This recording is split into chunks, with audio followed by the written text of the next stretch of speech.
విజయనగరం జిల్లా collector S. Ramasundar Reddy నగర పారిశుద్ధ్యంపై కీలక వ్యాఖ్యలు చేశారు. పరిసరాల పరిశుభ్రత ప్రతి ఒక్కరి బాధ్యతని, నగరాన్ని స్వచ్ఛంగా మార్చడంలో ప్రజలు భాగస్వాములు కావాలని పిలుపునిచ్చారు. ఆపరేషన్ క్లీన్ స్వీప్ 2వ వారంలో భాగంగా కనపాక వద్ద కాలువల పూడికతీత పనులను ఆయన స్వయంగా ప్రారంభించారు. రోడ్డుకు ఇరువైపులా మొక్కలు నాటి పర్యావరణ పరిరక్షణపై అవగాహన కల్పించారు.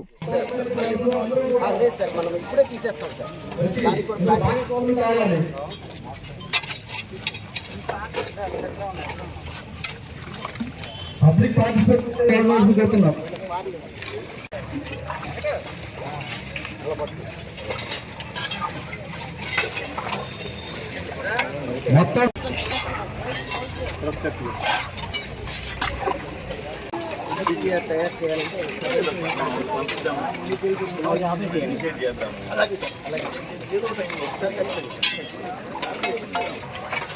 కనీసం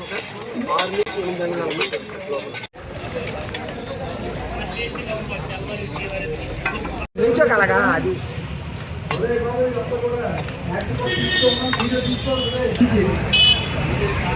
ఎందుకంటే చాలా కష్టమైందో చాలా పెద్ద ఎత్తున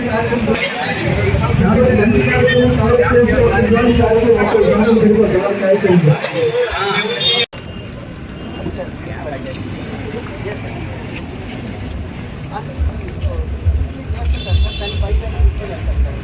లోపల వరకు రాదు.